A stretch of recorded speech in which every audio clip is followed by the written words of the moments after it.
Il-proċess ta' due diligence mill-Partit Nazzjonalista jidher li qed jimxi fuq mudell fallut wieħed li fl-aħħar mill-aħħar ma jsarraf xejn konkret.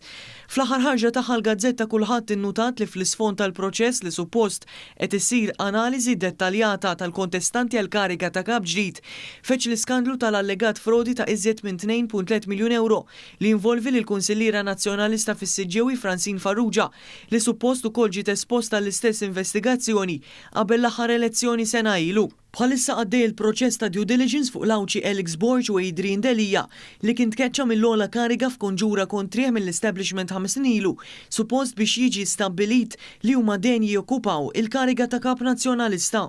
Il-kulħadd osservat kif dan il-proċess internazzjonalista li tul numru ta' ġimgħat sħaħ diġà ilu 4 ġimgħat fuq żewġ kandidati għal kap xorta ma kienx biżżejjed professjonali u metikolus biex identifika l-allegat frodi ta' Farrugia qabel ġiet aċċettata bħala kontestanta tal-Kunsill. Wkoll kienet ikkontestat l-aħħar elezzjoni ġenerali 3 snin ilu, anke jekk bla suċċess. Dan minkejja li l-imġiba tagħha kienet tinkludi f'ammonti kbar ta' oġġetti ta' lussu inkluż xirja ta' 130,000 euro f'nofs ta' nar f'Londra. Il-Gazzetta komplit innota kif Farrugia rnexxielha tqarraq bis-sistema u tipprova tippreżenta lilha nnifisha bħala persuna nadifa u bla teba'. Dan hekk kif spiss ukoll tippreżenta lilha nnifisha fil-protesti u tkun voċifera kontra l-frodi u l-abbuż tal-fondi pubbliċi.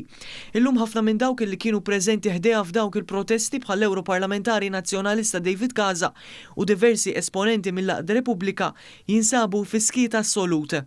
Min barra hekk każ ieħor li saħħaħ l-argument tal-Gazzetta u il-proċess ta' due diligence li kien sar fuq il-kap caretaker Bernard Grech fl-2020. Dak iż-żmien dawk responsabbli mill-proċess naqsu mill-identifikaw il-fatt li Grech kien evada eluf ta' euro f'taxxi u VAT. Fl-aħħar nett il-kulħadd tenniet kif meta wieħed janalizza dawn il-fares kollha flimkien ma jistax ma jasalx għal konklużjoni li l-proċess ta' due diligence fih dan il-PN mhux xejn aktar minn eżerċizzju kosmetiku intis biex jidher tajjeb quddiem l-opinjoni pubblika u mhux biex jikxef il-verità.